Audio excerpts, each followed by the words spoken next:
z enim načinom vodenja čistiti drug način vodenja, je pač diktatura. Tako da tu absolutno bi morali biti enaki vatli za vse, ker če ne nas bo počasi strah v taki državi živeti.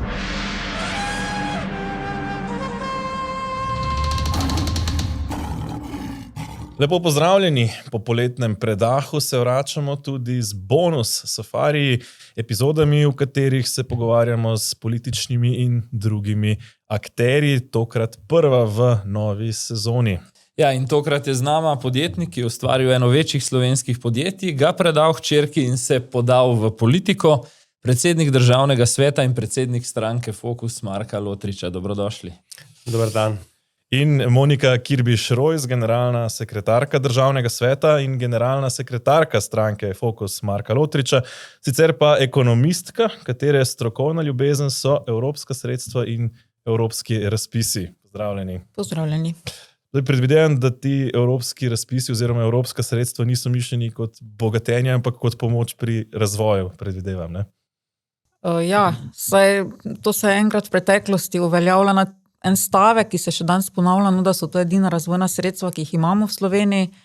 Jih pa žal trenutno bolj slabo koristimo, to bi rada poudarila. Pa še kakšna afera zaznamuje potem razpise, kot je bil Spirit, recimo, ne? Ja, samo pri evropskih razpisih pač afer ne moreš dati pod preprogo, ker jih slej kot prej kdo odkrije. Nažalost se pol to pri domačih sredstvih tolikokrat več dogaja, ampak črpanje trenutno je nič, kar se tiče kohezijske politike. Načrt za okrevanje in odpornost pa smo tam malo čez polovico, čeprav se 2026 stvari končujejo. Zelo na kratko eno vprašanje, ker me to intrigira, ker ste načela. Imate občutek, da je ravno beg pred evropskim nadzorom, tudi Evropskega javnega tožilstva, razlog, da nekako morda celo nismo zelo motivirani za črpanje tega denarja? Moram reči, da včasih očitno sem bila še malo naivna, pa smisel, da temu ne more biti tako, da je mogoče to naša počasni postopki ali pa kaj podobnega, mogoče tudi lenoba, ampak zadnje čase pa res mislim, da raje črpamo domač denar oziroma ga koristimo, kot pa da bi evropska sredstva, ker tu se pač vse vidi. Zdaj, zasledil sem tudi, da radi jadrate, se ukvarjate s svojim som, družite, kolesarite, berete in obiskujete koncerte, kino in gledališče. Je to točno? Ja, to vse drži. Še kaj bi dodali? Ja, v bistvu to je to poletje, res izkoristim za jadranje, čez leto pa smo običajno tudi toliko zasedeni, da nekih večjih možnosti za dopuste ni. Zimske počitnice pa letos odpadejo glede na predvolilno obdobje, domnevam. Vas, gospod Lotrič, je malo težje najti kakšne informacije o hobijih. Zasledila sva, da radi spremljate zimske športe, ko smo ravno pri zimi, in bolj zanimivo sestavljate Lego kocke, ter da radi na žaru pečete ribe. Česa Slovenija recimo o vas, kljub vašemu angažmaju, še ne ve? Je kaj takega? Pa verjetno, tako kot vsak drug, imam tudi jaz neke svoje hobije. Ne rečem, da sem bil kot še v času osnovne šole in kasneje v srednji šoli se ukvarjal z sankanjem, torej sankanjem na naravnih progah. Celo bil nek kandidat za olimpijske igre leta 1984, vmes je prišla to služenje vojaškega roka, ampak skratka, sem drugače malo kolesaren, malo pohodnik, zmerom pa težko najdem časno pravzaprav. Potem vam bi bil mogoče všeč tisti film, ko so jamajški šprinterji šli na zimske olimpijske igre v bobu, nekaj takega. Ja, to je bil pa zelo dober film, verjamem, da smo si ga vsi ogledali, ja, mama. Zdaj, če vam je vojska vzela priložnost za domače, takrat je bila Jugoslavija skupna država, ko so bile olimpijske igre v Sarajevu, pa morda na bolj poletni del, eno klasično vprašanje, ki ga postava vsem gostom, zdaj na političnem safariju ste prvič. Je kdo od vaju že bil na pravem tem safariju, ko opazuješ leve in slone in tako dalje? Bil sem pa zelo blizu. Zelo blizu. Ampak ker sem bil v gospodarski delegaciji, pač nisem mogel oditi na safari, kolegi, seveda drugi so pač lahko šli. Ja.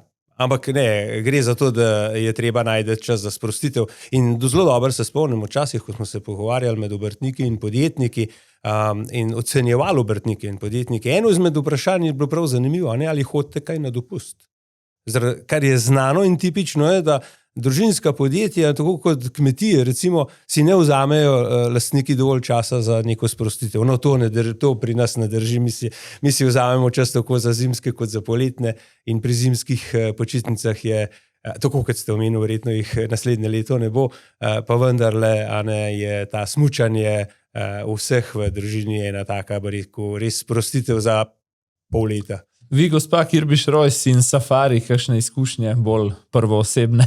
Ne, na takem pravem safariju še nisem bila, političnega pa sem že, bom rekla, večkrat od blizu videla. Preden gremo zdaj res v podrobnosti aktualne pereče teme tega domačega političnega safarija, mogoče beseda dve o vašem podjetju. Pred dobrimi 30 leti ste ustanovili podjetje Lotrič Meroslovje. Danes bi v bistvu lahko rekla, da gre za multinacionalko, 8 držav, koliko je zaslediti samo doma 100 ljudi, v tujini še enkrat toliko. Bil je poseben čas za podjetništvo, ko ste v 90-ih odpirali takoj ob samostojnosti Slovenije. Kaj je bil vaš ta drive oziroma motiv za vstop v podjetniške vode? Pa zdi se mi zelo podoben kot ta motiv države kot take. Se mi zdi, da je takrat vse nekaj buhtelo, neka želja po samostojnosti, bila na vsakem koraku doma, pa enostavno so bile dani pogoji tudi, Takrat, kakorkoli, mi smo bili priča kar kolapsom določenih podjetij, ki na drugi strani, to se pravi, odpirajo priložnost za ostale. V letih 91, 92 se je ustanovil zelo veliko SP-jev, novih podjetij. Zdaj se jih veliko zapira, ne? Ja, zdaj se jih veliko zapira, pa še ena zanimivost je, ko hodim po dogodkih v okviru obrtno-podjetniških zbornic, območnih, vidim, da recimo za 30 let delovanja, za 40 let delovanja podelijo nagrad tako med 20-30, za 10 let, 1-2. Mislim, da izvira to iz tega takrat na tej prelomnici 91. leta smo vsi čutili, pa roko na srce, trg je bil lačen neke prej bil zaprt trg, kakorkoli, ni bilo ponudbe in takrat je bila priložnost za vstop. Nekako nas je vse mene je kar vabilo samo od sebe. Ja, običajno, pogosto, recimo, ko imajo znamke, tiste letnice, se mi zdi, da najpogostejša v Sloveniji je pravzaprav ta 1991. Pa samo 2 številki se treba zapomniti. Zelo prikladna. Zdaj, kako razmišlja podjetnik? Bili ste dolga leta, bom rekel, samo podjetnik, bistveno bolj kot recimo politik. Kako razmišlja podjetnik, ko pride čas volitev in se mora odločiti, koga bo izbral, kdo bodo ljudje, ki ga bodo v politiki zastopali, kakšno je recimo tukaj podjetniško mišljenje? Pa resnično, če gledam nazaj volitve, kakšnih prav posebnih, bom rekel, debat okrog tega, koga bo volil podjetništvo, obrtništvo, o tem se nismo kaj pogovarjali. Tudi ne spomnim se, v katerikoli družbi sem bil, pa sem bil kar v nekih upravnih odborih. Verjetno ni bilo težav, ni bilo problemov v tem smislu, ker se je dalo delati, ker smo v državi čutili, da vendarle lahko napredujemo kot država, ne samo kot to, da smo, ampak tudi socialna država na osnovi dela, ki ga ljudje delajo.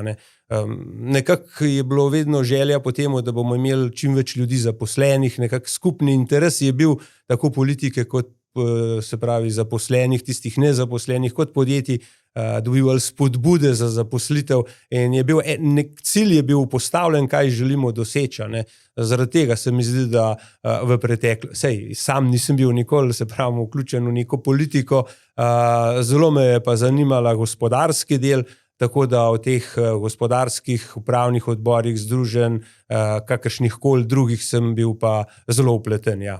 Zakaj vas to sprašujem? Namreč v Sloveniji imamo po podatkih za leto 2024, smo imeli registriranih 221.483 podjetij, od tega dobra polovica, 121.000 in neki samostojnih podjetnikov. Torej, lahko bi rekel, čez palec, nekje, da imamo 150.000 Slovencev, ki so tako ali drugače neposredno vpeti v delovanje podjetja oziroma vodenje podjetja, vodstvene strukture. ne, in 150,000 volivcev bi bila že recimo krepko tretja najmočnejša stranka v državi, če bi se recimo to združilo, ne, 10 do 15% bi to prineslo nekako na volitvah, pa vendar podjetniške stranke do zdaj praktično nikoli niso bile uspešne. Zato se sprašujem, kako se ta podjetniški glas v politiki porazgubi in dobimo potem recimo posledično tudi vladne politike, ki so podjetništvu izrazito nenaklonjene.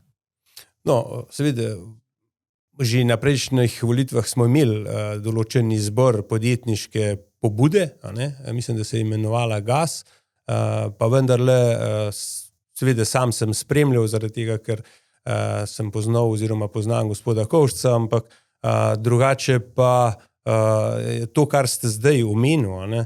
Je pa ravno tisto, na kar fokus Marka Lotriča veliko da, a ne? Se pravi, sam prihajam iz obrti, iz podjetništva, 1. aprila 91. sem pač začel z obrtjo. Še pred državo. Ja, takrat so še avioni dejansko preletavali Slovenijo, sam sem bil tudi med tistimi, ki smo sodelovali v prvih dneh okupacije, pa vendarle, če preskočim na to, kaj je zdaj potreben narediti, a ne? Ker vem, kako obrtništvo diha, ker vem, kako podjetništvo, družinska podjetja delajo, a ne? Je, bom rekel, cilj naše stranke predvsem to, a ne? Da nagovorimo teh omenjenih 200,000 ljudi ali pa 150, odvisno kako jih štejemo, a ne?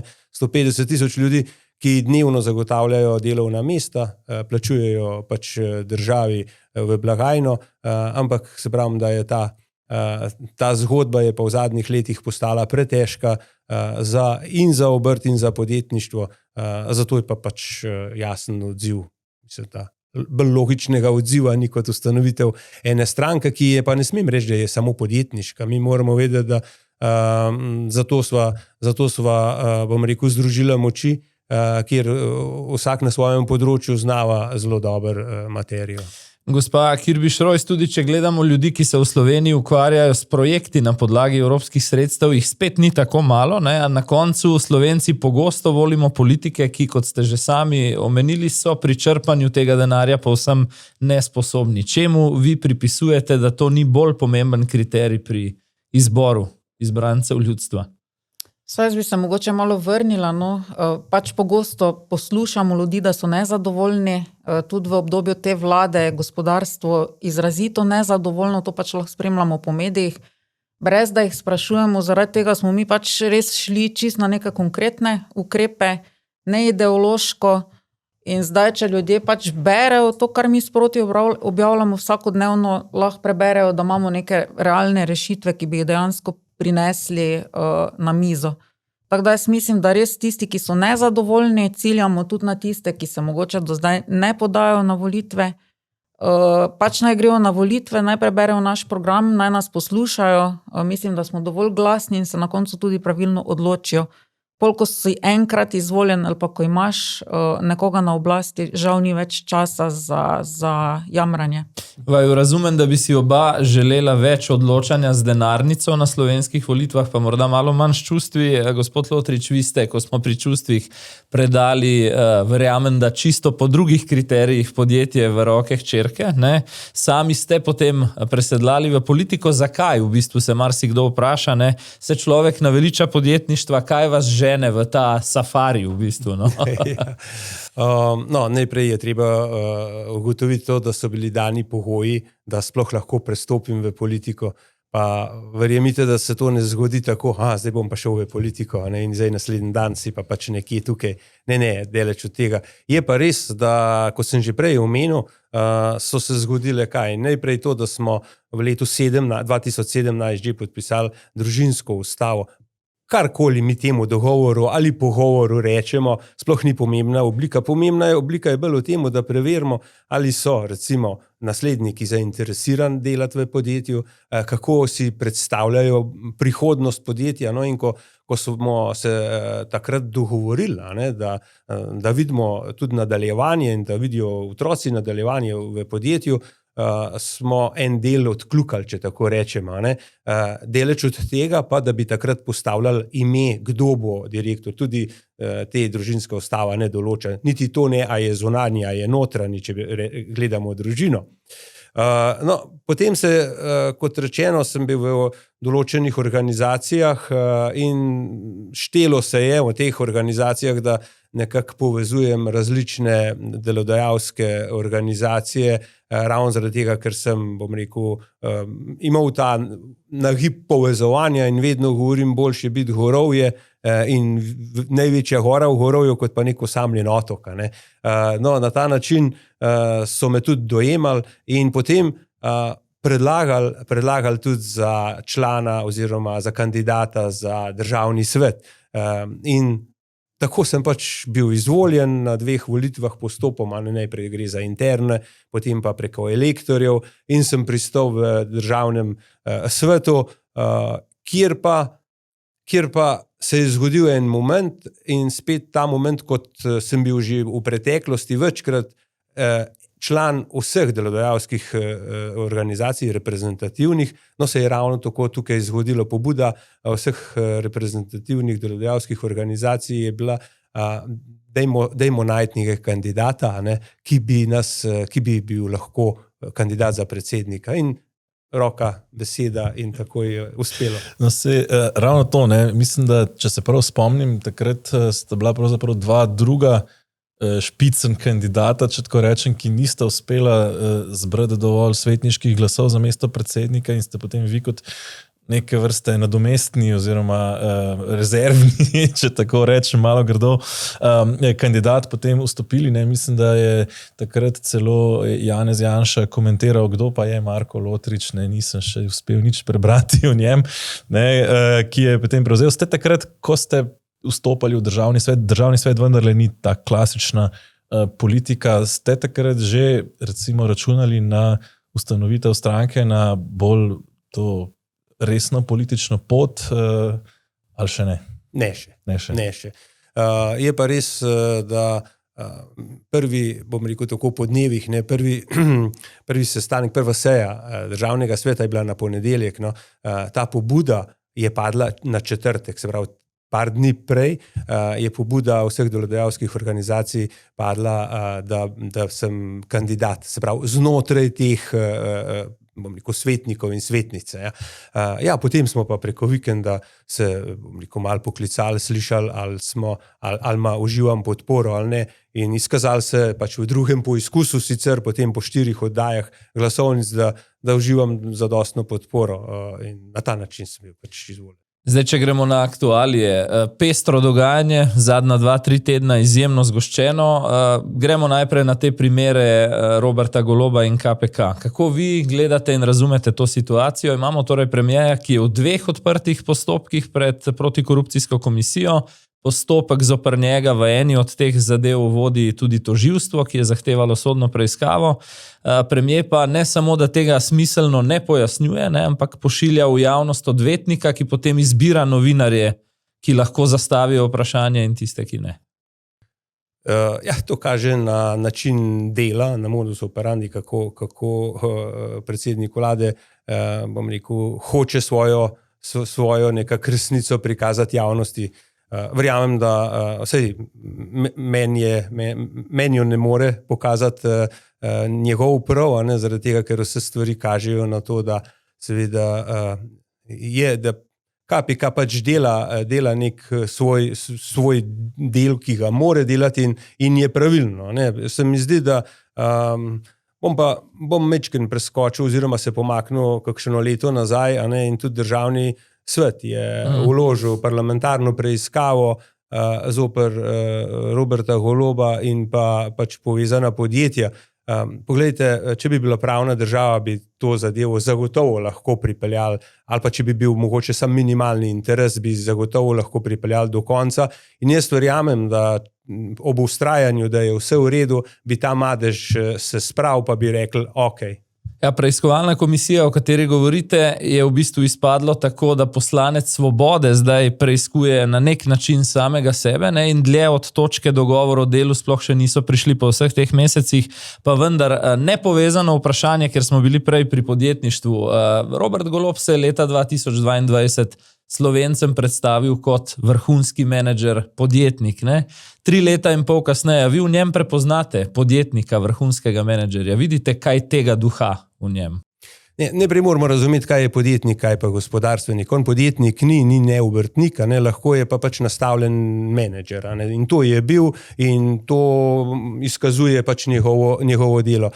To se pravi, že samo dejstvo, da je večkrat v javnih nastopih povedal, da pač take nekega, ne vem, kako se je izrazil, da konkurence take pa ni v gospodarstvu, kot je v politiki, samo kaže na to, da dejansko ni deloval v tržnem podjetništvu. Vodil monopolno. Ker je pač vodil monopolno podjetje in z dost dodane vrednosti, pač cene so dogovorjene, za toliko in toliko se bo prodajala elektrika iz nuklearke, za toliko se bo naprej odjemalcem prodajala in tukaj noter razen to, da vodiš potem večjo skupino ljudi, se ne ukvarjaš pravzaprav s podjetništvom. V osnovi podjetništvo, v osnovi je razpolaganje, se pravi, moraš znati voditi, plus tega, da upravljaš še, se pravi, si lastnik podjetja. Ne? In kako bi rekel, podjetništvo je pravi, da je zelo podobno dojenčku, ne? Da se vsake pol ure zbudiš v smoker po noči. Tako da, no, to zagotovo ne morem reči, da je podjetnik, niti ne vrhunski menedžer. No. Malo pikro, nekaj takega velja za aktualno vlado, da se vsake pol ure zbudimo mokri, sicer od kakšnih drugih stvari. No, vsi ostali se zbujamo, ne vlada. Jaz nekaj sam dodam. Mislim, ti napadi na neodvisne inštitucije niso več hec. Tu državni svet, kolikokrat slišimo, da ga je treba ukiniti, ampak sam zaradi tega, ker upravljamo svoje delo.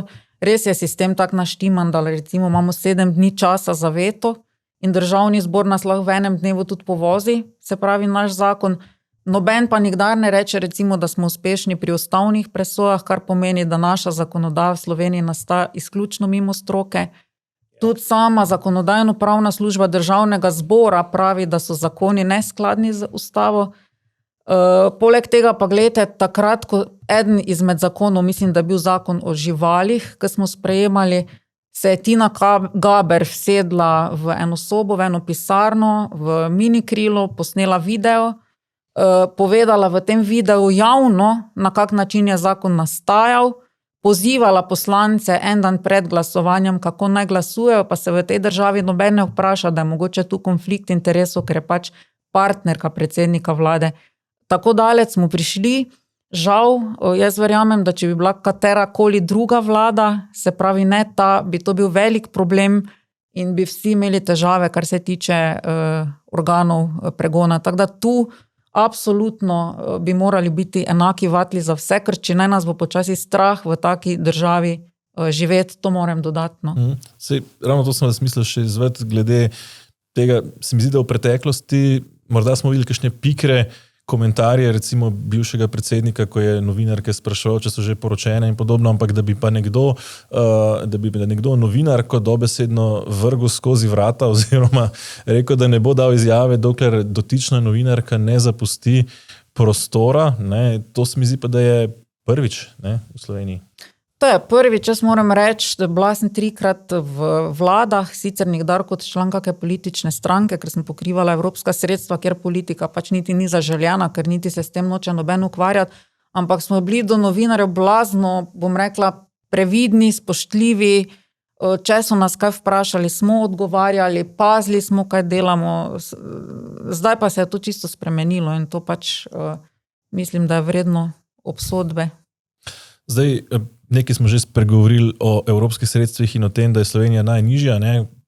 Mislim, da je prav po zadnjih podatkih zadnja izmed vseh evropskih držav po počrpanih evropskih sredstvih. Na drugi strani pa smo se letos znašli na samem vrhu kot prvi, mislim, da v OECD, ne? Oziroma kar je v glavnem so to države Evropske unije noter, ne, po davčnem primežu oziroma po tem, kar vse po deležu, ki ga nam država vzame, ne, če ne zgolj na plači, ampak potem še vse ostale DDV in ostali davki. 75% je bil izračun, oziroma takrat še 73%, ko še niso upoštevali 2% prispevka za dolgotrajno oskrbo. Tako da smo zdaj s tem prispevkom, ki v lanskem poročilu še ni bil upoštevan, torej preko 75% vsega. Kako razumete to situacijo v Sloveniji?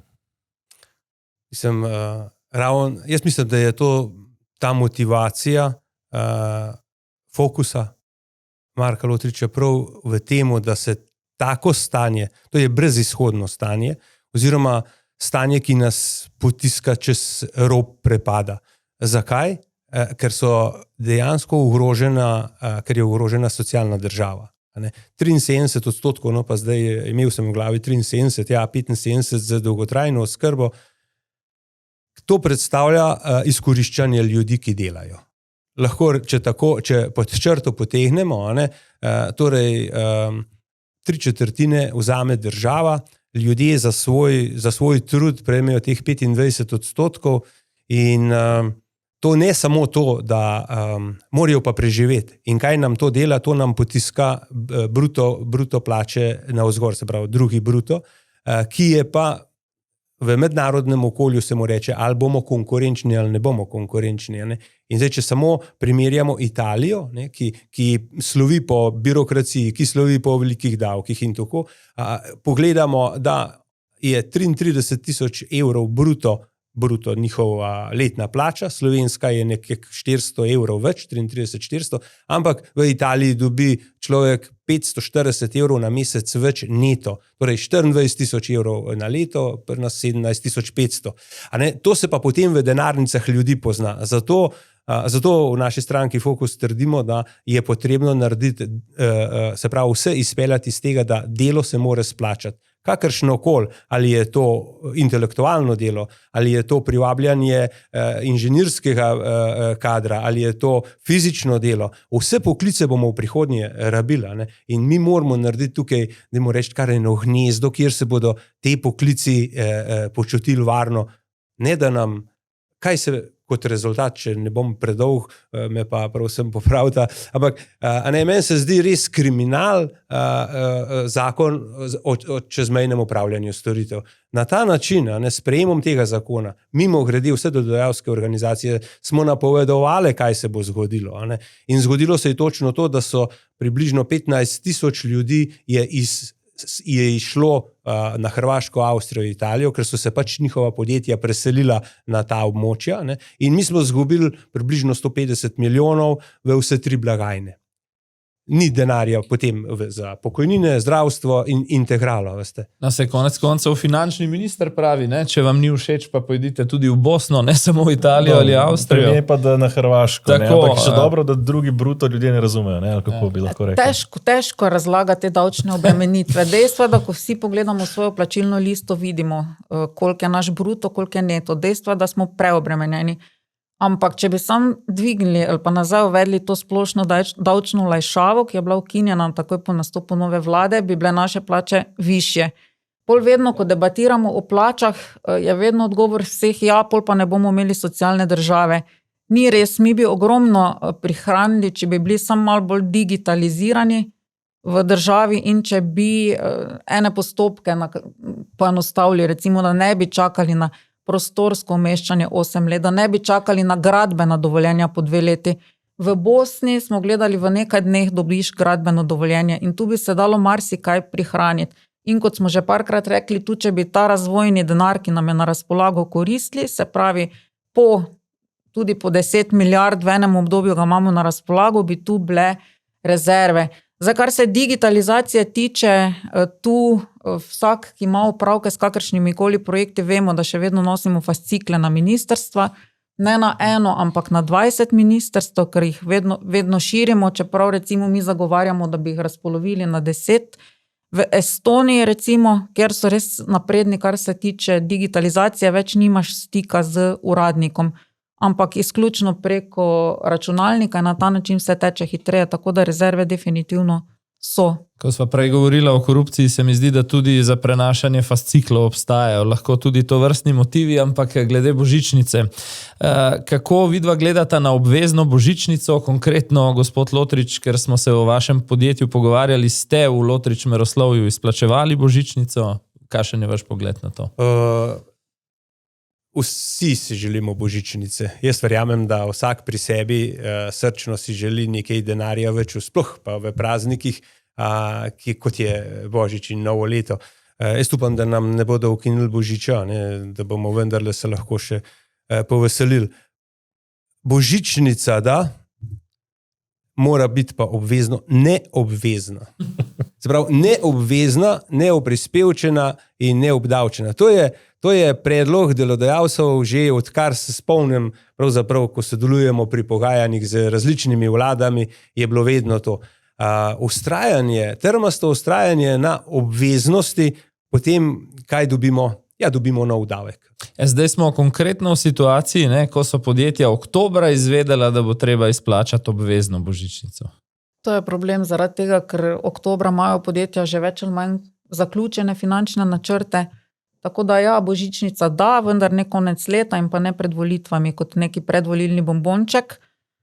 Če pa smo čisto odkriti, pa pogledamo, kaj nam oteguje mesečno za dolgotrajno oskrbo, ki je ni, je v bistvu to nekaj takega znesek, kot bo izplačana božičnica. Ampak pač moraš razumeti, kaj nam prodajajo. Premier je rekel naše ljudi, poskrbeli bomo za naše ljudi na kongresu Gibanja Svoboda v javnem sektorju. Kako vama je sedla ta izjava? Potem je kasneje sicer rekel, da je bil lapsus, pa vendar. To samo kaže na to, kako se upravlja država pod to vlado. Torej, ni tukaj v fokusu, ni posameznik, ni dobro države, ni sistemsko ureditev, se pravi vsakega sektorja posebej, ampak se predvsem išče, verjamem, to ni bil lapsus, zaradi tega, ker naši in vaši se kaže čisto na vsakem koraku, pa če vzamemo recimo reševalce, če vzamemo zdravnike, če vzamemo ne vem katere druge podskupine, se vse te skupine bijejo nek boj, neko vojno z vlado, s premijejem za dosego plačane. Za dosego, pa ne samo plač, tudi ostalih pogojev. Mi smo že pravzaprav res naveličani in vsaka izjava, ki je izrečena v javnost, ki jo izjavi pač dr. Golob, moraš pravzaprav dobro premisliti, kako bo delovala, oziroma vsaj kakšen dan spremljati medije, kako se bo preoblikovala. Pa bom samo en primer povedal. Na forumu obrti in podjetništva je dejal, da bodo zdaj lahko po novem se zaposlili tujci na podlagi turistične vize. Zato je tudi takrat prejel famozni aplavz. Kje smo danes za to obljubo? Teh obljub je pač v vrsti, kolikor želimo. Predvsem si želimo jasne strategije, ker podjetništvo potrebuje stabilno zakonodajo, predvidljivo davčno okolje. Absolutno ne mislim, da mora biti davčno okolje najbolj ugodno v Evropi ali pa na svetu. Ne. Ampak samo, da je predvidljivo, da znamo pritegniti zasebni in tuji kapital v neke investicije. To se mi zdi ključno, poleg infrastrukture. To so 3 temelji konkurenčnosti in pa privabljanje tujih investicij v Slovenijo. No, zdaj, ko ste omenili te naše, oziroma ta boj, zelo na strani premijeja, pa so sindikati, ki pravijo, da si Slovenija v trenutni gospodarski kondiciji vsekakor lahko privošči božičnico, in na drugi strani premier Golob, ki potem odgovarja, da če bi podjetju šlo slabo, da se lahko zaposleni, ki najbolje vedo, kako gre podjetju, odločijo in kolektivno odpovedo temu. Kako razumete, te 2 izjavi? Torej, da Sloveniji gre dovolj dobro, da je v dovolj dobri kondiciji za božičnico in da ljudje v podjetju, delavci, najbolje vedo. Kako kot menedžer razumete to izjavo?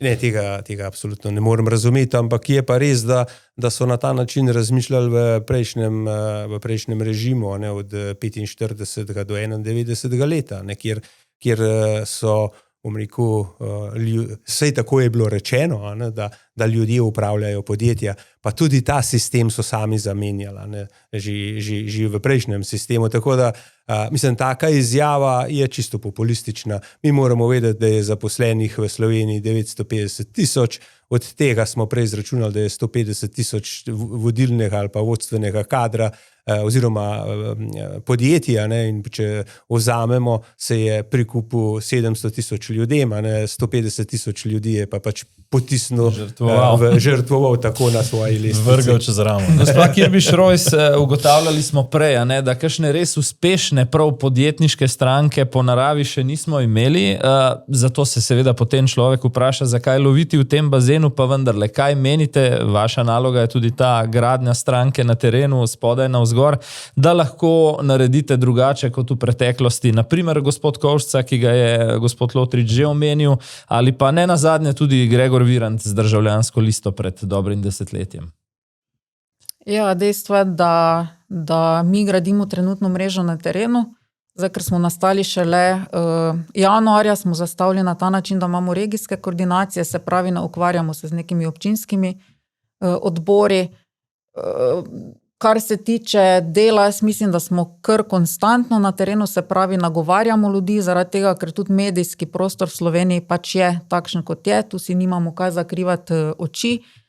Pa tudi mislim, da če bomo pametno se pogovorili z programsko, bom rekla, sorodnimi strankami, ker izključujemo res nikogar, da lahko dobimo kar lep procent, takšne pač naše mnenje. Bi pa vseeno poudarila, da ne smemo ponoviti zgodbe Povežimo Slovenija. To je bil projekt, ki je bil sicer v štartu dobro zastavljen. Šlo je za 5 strank, ki so sodelovale, ampak tam so pač prevladali na koncu ego ti, da ne ovinkarim, liderjev teh strank, ki se na koncu v tistem vrelišču volilne kampanje na koncu niti več niso bili razsodni toliko, da bi bili se sposobni dogovoriti, kdo bo šel na katero soočenje. Tako da tudi ljudje so bili na volitvah zmedeni, niso vedeli, kdo je Povežimo Slovenija, ker takrat je to bilo čisto novo ime, se pravi, znamka ni imela časa, da se razvije, niso vedeli niti, kdo vodi te stranke, kdo je lider, tako da je bila popolna zmeda. Je pa to tudi, zakaj tudi mi intenzivno delamo, ker Slovenija res gre v popolnoma napačno smer, uničujemo vse, kar je zasebnega, žal, čeprav je lastnina jasno zapisana tudi v ustavi, zagovarjamo javno šolstvo, zagovarjamo javno zdravstvo, da ne bo pomote, vendar ne na račun tega, da se uničuje vse, kar je zasebnega. Ravno v prejšnjem tednu smo recimo imeli veto na zakon, kar se tiče zasebnih vrtcev, so se razvili, bile so potrebe, so kakovostni, ampak v tem trenutku je pač stališče, da jih je treba ukiniti in na take stvari vsekakor ne pristajamo, da se vračamo nazaj v neka 80. leta. Medtem, ko je zanimivo to, čisto kot moja opomba, bivša soproga aktualnega premierja je imela znotraj podjetja GEN-I privatni vrtec, ki ga je pomagal vzpostaviti aktualni premier Golob. Zanimivo. Pa vendarle, govorili ste o medijskem prostoru, ki je pač takšen, kot je, na drugi strani o vaši oceni, da lahko dobite lep rezultat. Ankete, zdaj smo pri anketah.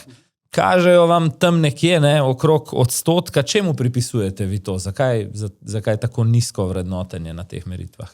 Ja, najprej je treba povedati, da vsaka nova znamka, vsaka nova politična stranka rabi svoj čas, da ljudje prepoznajo. Da prepoznajo ime in da povežejo ime stranke z ljudmi, ki pač stojijo in ki gradijo to stranko. Mi smo, bom rekel, ko smo kreirali ime in prišli do imena Fokus, smo pravzaprav iskali neko besedo, ki je, bom rekel, naša duša. Se pravi, mi želimo dejansko usmeriti vizijo, cilje postaviti in delati. In se mi zdi, da smo zelo lepo skreirali to blagovno znamko. Ampak skozi ravno te, kot ste omenili, raziskave, smo pa prišli do tega, da enostavno ljudje ne povežejo to zadevo z nama, ne? In zato je padla pred dopusti pobuda znotraj vodstva, da to fokus preimenujemo v fokus Marka Lotriča, ker po drugi strani pa prav javnomnenjske raziskave pa kažejo na mojo prepoznavnost v praktično zelo velikih lestvicah se nahajam tam v zgornji polovici. Vas moram vseeno izzvati tukaj, ne? Ker po zadnjih državnozborskih volitvah smo nekako analitiki komentirali, češ zdaj smo pa končno zaključili obdobje eno osebnih strank, torej raznih strank Mira Cerarja, List Marjana Šarca, stranka Alenke Bratušek in podobnih, ki se jih je skozi recimo 2010 nabralo malo morje, in smo prišli do parlamenta, ki nima nobene stranke, ki bi bila poimenovana po svojem predsedniku. Kako razumete zdaj ta obrat nazaj? Recimo se vračamo nazaj v tiste čase, bomo rekel, strank, ki so bile poimenovane po svojih ustanoviteljih. Pravzaprav mi smo to spremembo naredili zgolj zaradi prepoznavnosti. Ni tukaj nobene drugega ozadja in tudi sam verjamem, da svoje ime dati v ime stranke ni prav popularno. No? In bi si sam osebno želel, da bi dejansko bil fokus zadost. Ampak moramo pa biti pragmatičen, moramo verjeti številkam, to so javnomnenjske raziskave in te so pokazale pač, da ime Marko Lotrič je bolj prepoznaven in če zdaj rečemo na socialnih omrežjih, kjer sam pravzaprav lahko spremljam odzive na objave, vidimo, da so iz neverjetni riči oziroma dosegi naših objav, tako da pa je spet razlika, ali je to fokus, ali je to Marko Lotrič. Tako da zagotovo je to ena zadeva, je zgolj zaradi prepoznavanja. Mislim, da je podoben problem še vedno tudi recimo pri demokratih, kjer marsikdo ne ve. Zdi se mi, da so bile meritve ugodnejše, ko so jih spraševali o prihodni stranki Anžeta Logarja, kot pa zdaj. Tako da mislim, da pa v tem problemu niste povsem osamljeni. Sam s tem, da tu je treba povedati, da ti, ki delajo ankete pri demokratih, sami dodajo Anže Logar, brez da se tako uradno imenujejo. Pri Fokusu pa ga niti na listo ne dajo, da bi imeli volilci se možnosti odločati ali pa ga obkrožiti, kje še je Marko Lotrič. Zdaj, ko smo pri teh odstotkih, vsak, ki zagleda svoj odstotek ali pa več mesecev zapored pač pod parlamentarnim pragom, se potem postavlja vprašanje drobljenja glasov. Zdaj smo pri tistem strateškem vprašanju. Če bodo meritve približno takšne, kot so, potem razmišljate o skupnem nastopu s kom na prihodnjih volitvah? Realna možnost je, da ustanovimo skupno listo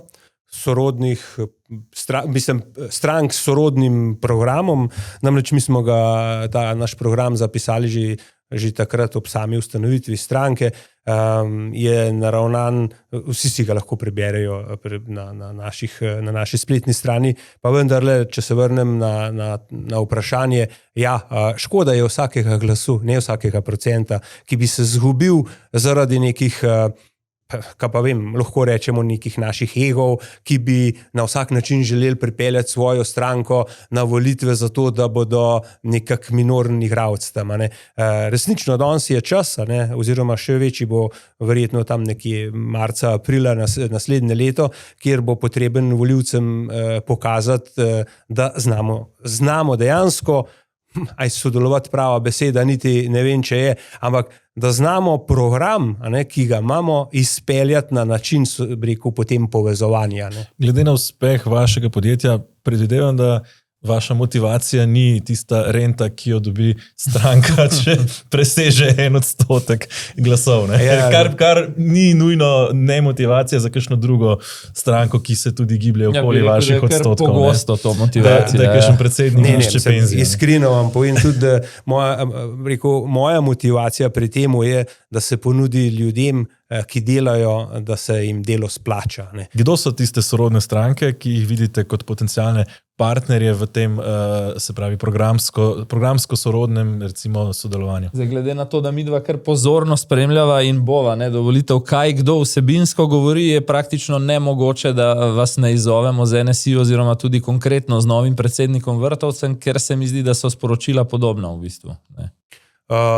Tako je, mi bomo upravili tudi, ne da nismo se že pogovarjali o tem, bili smo na vljudnostni kavi, če tako rečem, tako z Novo Slovenijo, tako z Ljudsko stranko, pogovarjali se bomo in sem se že ob kavi z Anžetom Logarjem, tako da bom rekel, ta sredina ali pa desna sredina je tista, ki, bom rekel, se mi zdi precej zdrava v nazorih, ker naš pogled na svet pač temelji na 3 sklopih vrednot, to je liberalne vrednote, tradicionalne in pa humanistične. Torej, ravno tako, kot mora biti omenjeno delo, se mora splačati, moramo, ne vem, skozi naše oči, da je vrednota, je družina, vrednota tudi je varstvo človekovih pravic, je demokracija, je tukaj, se pravi, vse tiste podskupine, socialna država, to moramo krepiti, ampak seveda vedno pa moramo imeti v zavesti, da se pač vse skupaj nam more po konci iziti.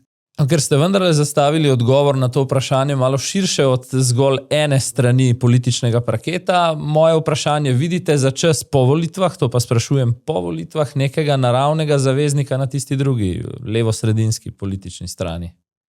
Mi smo ob ustanovitvi stranke Fokus 18. januarja povabili praktično vse parlamentarne stranke, tudi nekaj neparlamentarnih strank.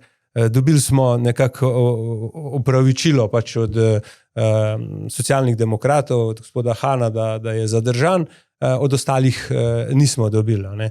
Tako da, ampak mislim pa, kot sem rekel, da je to tista sredina, ki zna, bom rekel, svojim modelom. Samo še to, s kakšno simpatijo ali pa skepso recimo pričakujete zdaj bližnji, jutrišnji kongres stranke Prerod Vladimirja Prebiliča? Kakor izhaja iz javnih objav, lahko zaključim, da boste tukaj s predsednikom vlade oziroma z Gibanjem Svobode bila svoj boj za naklonjenost volivcev, tako da jaz kaj več ne poznam niti programa. Kar mi je pa pravzaprav res zanimivo, stranke, ki se pojavljajo, dejansko še danes napovedujejo, da bojo imeli programsko konferenco. Ne razumem, kako lahko brez programa nekako postavljajo volilne odbore. Ni prvič. Se pravi, to pa je stranka potem ene osebe, če bi tako rekel. Toliko mogoče.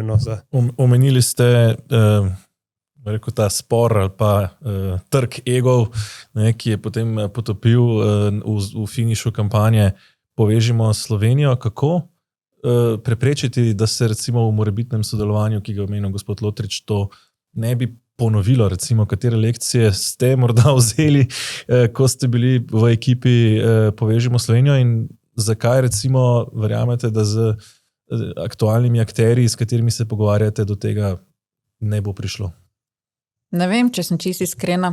Jaz tudi takrat po tisti zgodbi Povežimo Slovenijo sem se nekako odločila, da se iz politike umaknem.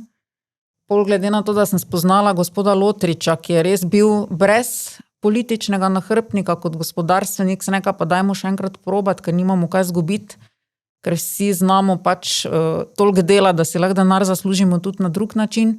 Ne vem, verjetno bomo podpisali kak sporazum, po nekih prvih pogovorih, ki smo jih imeli, so tudi bili tisti dogovori že prekršeni, tako da jaz upam, da se bomo uspeli pogovoriti, da bojo znali vsi, ki so v prvi liniji, ker tisti, ki smo v drugi, zatem nimamo težav, dati svoje egote na stran in da bo zgodba uspešna, ker samo tako je lahko uspešna, če si bomo lahko medsebojno zaupali. Namenoma malo bolj direktno ali pa če želite provokativno vprašanje, gospod Lotrič je že nekako bolj ali manj jasno je naštel krog teh potencialnih partnerjev do volitev. če primerjate s tisto zasedbo, ne, takrat v kampanji 2022, kje vidite manj ali pa več tveganja za trg egov? V tej aktualni zasedbi, s katero boste sedli za mizo, ali ena izkušnja podobna pa je že za vami? Ne? Jaz vsekakor imam upanja, drugače ne bi v tej zgodbi sodelovala. Zdaj razlika je pravzaprav bistvena,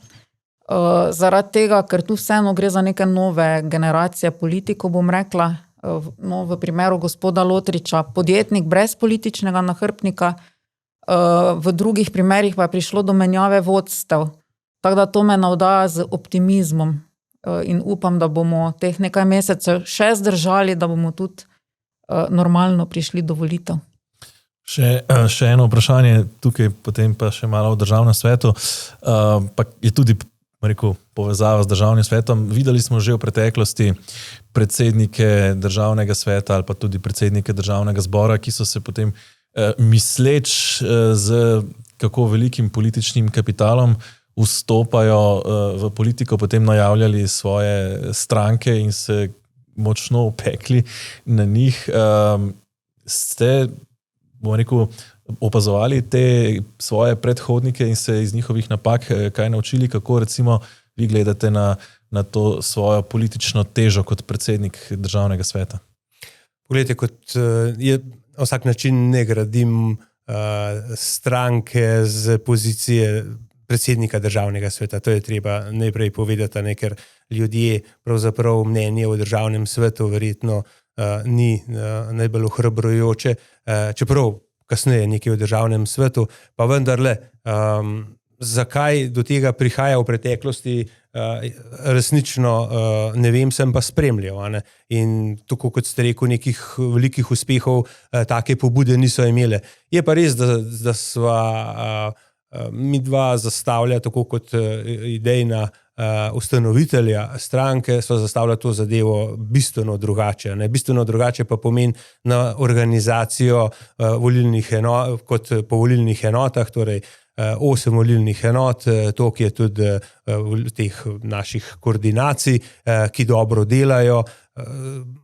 In pravzaprav povezave med državnim svetom in predsednikom državnega sveta in fokusom bomo ali pa boste zelo težko najdli, zaradi tega, ker ne povezujem teh dveh. Je pa res, da seveda se v medijih pojavlja to moje ime, kar je bilo pa prej na začetku smo povedali, ne, zakaj smo pravzaprav dodali fokusu Marko Lotrič, zaradi prepoznave. No in smo zdaj pri državnem svetu. Zdi se v tem mandatu zelo aktiven, zdi se, da je izglasovanih kar precej več vetov na zakone, ki jih predlaga koalicija, kot je bilo to v preteklosti. Zdaj logično vprašanje, ne? A so zakoni toliko slabši, ali so to neke nove, drugačne razmere v državnem svetu? Slišim pa že, ne, aktualnega premierja, kako bi rekel, da je to itak izpostava neke druge politične opcije, verjetno, ne?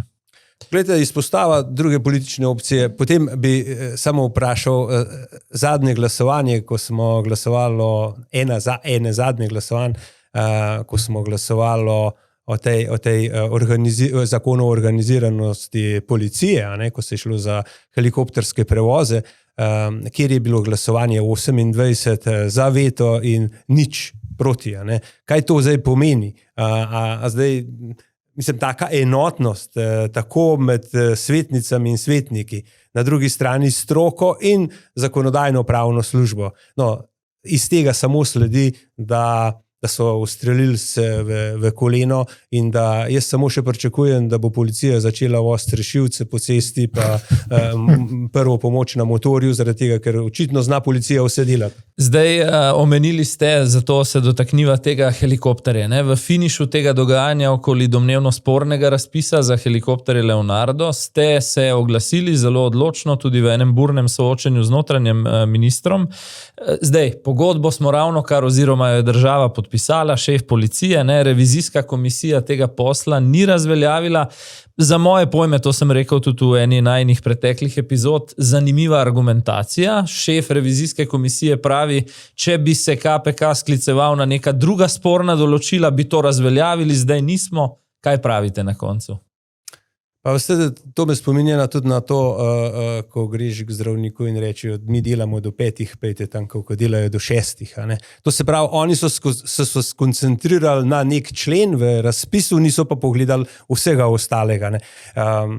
Če bo nekdo dejansko vzel svojo nalogo, tako kot jo mora, bo lahko v tem razpisu najdel stvari, ki niso prav zapisane, ki so dejansko mimo standardov. Tam noter je v razpisu jasno napisan, da je treba slediti standardom. Mi smo, oziroma strokovnjaki, jaz sem se dal pač podučiti pri reševalcih, pri zdravnikih, naslovili so vrsto mailov in sporočil na državni svet, zaradi tega imam pač te informacije. Ker ste človek iz posla, nimam ovir, da vas ne bi zelo neposredno vprašal. Ste imeli v celi tej zgodbi na kakšni točki občutek tudi zaradi hitenja, da je kdo kaj vzel čisto po domače? Lejte, v Sloveniji je korupcije 3,5 milijarde po oceni. In zanimivo se bo v prihodnje izkazalo, kje bomo vojaške helikopterje nabavljali, kje bomo nabavljali, ali pa smo jih že nabavili, kje nabavljamo te za reševanje, in jaz se težko znebim občutka, da je bil ta posel čist. Zdaj, praktično vsak veto, ki ga državni svet izglasuje, pa ne glede na to, kako enotno, pogosto, kot ste rekli, morda celo vsi svetniki glasujejo za veto, pa vendar dovolj je, da 46 poslancev v državnem zboru ta veto preglasuje.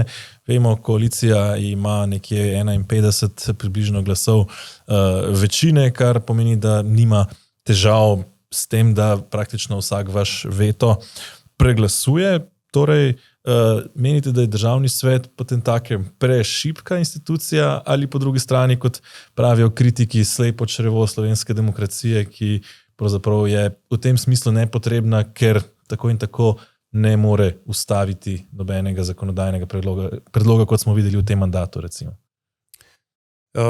Vse mislim, na to temo je že generalno nekaj povedala, pa vendar le še enkrat. Dajmo jasno, državni svet je izglasoval 20 vetov. Zdaj, če so tako nepomembni, pa če tako z levo roko preglasujejo, se mi zdi, da je to njihov problem. Naša zakonska obveznost, ustavna določba je, da mi razpravljamo o temah in se opredelimo do tega, ali je nek zakon primeren ali ni primeren. Mi smo ocenili, da ni. V redu, večina ga je ponovno v državnem zboru povozila, ampak nekaj drugega nas pa le dela hrabre. Namreč ustavno sodišče pa zdaj po vrsti primerov pa daje državnemu svetu prav. In z veliko verjetnostjo in gotovostjo trdim, da bo v naslednjih 3-4 letih, ko bodo na vrsti vsi ti predlogi za ustavno presojo, 10 je, prišli do epiloga, da bomo brali tako, kot že zdaj beremo, v 4 primerih, da je praktično v večini imel prav državni svet oziroma svetnice in svetniki. Če nekdo dobi 20 opozoril v obliki veta in ne vzame na znanje niti enega, kaj je to? Ideologija, sovraštvo, nezrelost? Kaj vidite v tem? Zdaj, po nekih informacijah iz Svobode, Gibanja Svobode, je že pri prvem vetu zaokrožil interno sporočilo, državni svet je treba ukiniti, vse moramo narediti za to. Ne vem, mogoče je pa prav ta kamenček v čevlju, tisti zdrav razum v slovenski družbi zdaj, da nekdo upa na glas povedati, kaj bi bilo drugače bolj prav, in takrat mediji pač niste tiho in zato sprašujete, in verjamem, da je največji efekt še pravzaprav v temu, da opozarjamo, da nekaj ne delajo prav, oziroma da potem to mediji poveste, da ne delajo prav. Zdaj se mi sami nastavili žogo na 11 metrovko. Janšizem, golobizem, kje vidite več tega izma na koncu? Veste, da včasih so rekli, da se eni derejo komunizem, eni nacizem, pa je spet izem na sred doline doma. Ampak ne smem. Jaz bi tako rekel, da z enim načinom vodenja čistiti, drug način vodenja je pač diktatura. To me še zanima, omenili ste že sami prej zakon o vrtcih, torej, in ni edini, ampak ga bom izpostavil kot vzorčni primer delovanja, kjer se zdi pravzaprav, da smo imeli delujoč sistem in spremenili zakon, ki pač nekaj delujočega uničuje in ničesar ne rešuje. Ne? Kako razumete recimo takšno ravnanje koalicije? Je to zloba, je to nesposobnost, je to ideološka zaslepljenost? Kako vidite to takšno zakonodajno ravnanje recimo vladne koalicije? Včasih smo rekli, da pusti tisto, kar dobro deluje, spremeni tisto, kar res ne deluje. Mogoče bi se tega mogli malo več posluževati. Ne vem, zakaj to počnejo, ampak tudi recimo zakon o upravnem postopku je tudi hud primer. Tam je celo ministrica, ki je od Socialnih demokratov za pravosodje proti, tudi stranka proti, mi smo dali veto, zaradi tega, ker se skrajšujejo roki, ker boš dobil odločbo v nabiralnik, tudi če te ne bo doma, tudi če boš na dopustu, boš v bolnišnici, kjerkoli, ti bo vročena, ampak bomo videli pri ponovnem glasovanju, kaj bodo naredili. Če bodo načelni ali ne, zaradi tega, ker če se bodo vzdržali, potem zakon pade. Tako da včasih tudi sami ne razumemo, zakaj to počnejo na tak brutalen način. Mogoče sam to, v razpravah v državnem svetu se je pokazalo, ne, da ta sprememba zakona o vrtcih, da ima res velik vpliv posredno ima zelo velik vpliv, ne, in sicer na ceno vrtca. Nihče ni naredil izračuna, koliko se bo to za starše poznalo, ampak definitivno 15% bo odpadlo tudi na starše, podražitev tega vrtca, vekolikor bo ta model +2 ukinjen. Ker problem pri +2 je to, da imamo mlajšo skupino, imamo 12, je lahko 12 otrok v vrtcu ali pa 22. In zdaj, zakaj se župani odločajo za ta +2? To ni res, da samo zaradi na podlagi denarja, da je večja skupina in da je potreba. Tudi verjamem, da tudi to vpliva, vendarle župani, predvsem tukaj iz Gorenjske, ki so povedali tudi v državnem svetu, da 1. septembra, ko se otroci upisujejo, lahko upišejo vse tiste, ki so stari 11 mesecev. Ne morejo pa upisati tistega, ki je 10, tistega, ki je 9, ali pa ko bo enkrat, ne vem, februarja star šele 11 mesecev. In to jim pride takrat upoštev, da lahko izkoristijo ta +2 in upišejo to decembra. In rekel, tak mehanizem in to, kot je bilo rečeno, pustite stvari, ki delujejo in pustite tistih 5% zasebne pobude, ki daje to, bom rekel, drugačno, kritično razmišljanje, malo drugačen pogled na svet. To je treba samo to različnost, ki vsi pravimo, da je bogatstvo naroda, dajmo to različnost spodbujati, ne omejevati. Za zadnje vprašanje, ko smo rekli, pustimo, kar deluje, pa morda se lotimo nečesa, kar še ne deluje.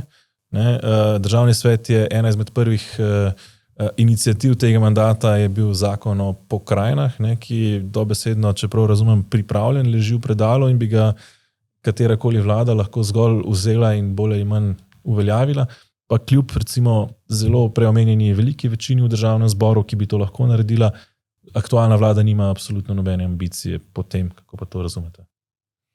Ja, to je pravzaprav tema, ki nas je najbolj povezala. Povezala je svetnike, svetnice, ustanovili smo delovno skupino v državnem svetu, se skupaj dogovorili, da takoj v januarju leta 2023 umaknemo iz procedure, ker smo videli, da pač tako predsednik vlade, ko so bila na obisku, kot ministrstvo, nimajo nobene afinitete do sprejema tega zakona. No, zato smo, bom rekel, potem samoiniciativno v državnem svetu gradimo, bom rekel, to podstat, pripravljenost, se pravi, za uvedbo pokrajin. To je naša naloga, pravzaprav iskati možnosti in pa predloge, katere naloge naj se prenesejo na pokrajino, tako iz države, kot pa mogoče iz tistih občin, ki pač svoje naloge ne morejo upravljati. Pa vendarle ravno zato, ker je to pokrajinska zakonodaja, ker je tukaj naša generalna ogromen delala na tem področju in še dela. To je za razliko od plačne reforme očitno neka velika reforma, s katero se pa kar nihče ne bi pohvalil, ali kako? 30 let je vmes preteklo, odkar smo postali samostojni, ljudje imajo 30 let izkušenj, tudi slabih, in zaradi tega danes govoriti o pokrajinah čisto nekaj drugega, kot če bi bile uvedene takrat, ko smo se osamosvajali. Se pravi, več energije bo potrebno, da se ljudi prepriča, da bi to bilo dobro. Zdaj mi vemo, da bi to bilo dobro, V primeru, če pridemo na vlado, bo to sigurno del našega programa oziroma imamo v programu napisano, s tem, da vemo, koliko rabimo glasov, plus tega je treba vso zakonodajo še enkrat dati na ministrstvo, zaradi tega, ker trenutno je pripravljena na ta način, čeprav jo je pripravljalo 60 strokovnjakov, se pravi vsi, ki v Sloveniji obstajajo, da bi morali spreminjati 170 zakonov, to pa vemo, da je nemogoče. To je nemogoče narediti v enem mandatu, v našem programu je, da če že pokrajine, potem v drugem oziroma v tretjem letu mandata, kar pomeni prečistiti zakonodajo, najprej zdefinirati res nekaj osnovnih nalog, ki bi jih prenesli, finančno ovrednotiti in pa ljudi prepričati, da je to dobro oziroma verjetno glede na to, da se bojijo neke dodatne birokracije, bi potrebovali še kak mogoče posvetovalni referendum, če si tega res želijo. Adi Smolar je rekel, je treba delati in to ni nikoli tako priljubljeno v politiki kot deliti. Tako da, ko ste omenili energijo, mi dva želiva veliko energije vama najprej za dogovore o tisti pravi formuli za nastop na volitvah in potem seveda tudi za finiš te predvolilne tekme. Tako je, mi smo pa pri koncu tega pogovora, tako da gospod Lotrič in gospod Kirbiš Rojs, najlepša hvala za sodelovanje, za obisk in vso srečo v vaših prizadevanjih. Hvala za povabilo. Vam pa, spoštovani gledalci, hvala za pozornost. Vidimo se v petek v redni epizodi tedenskega Safarija in v soboto zjutraj v naši naročniški epizodi Safari Special. Do takrat pa samo še. Lep pozdrav in nasvidenje.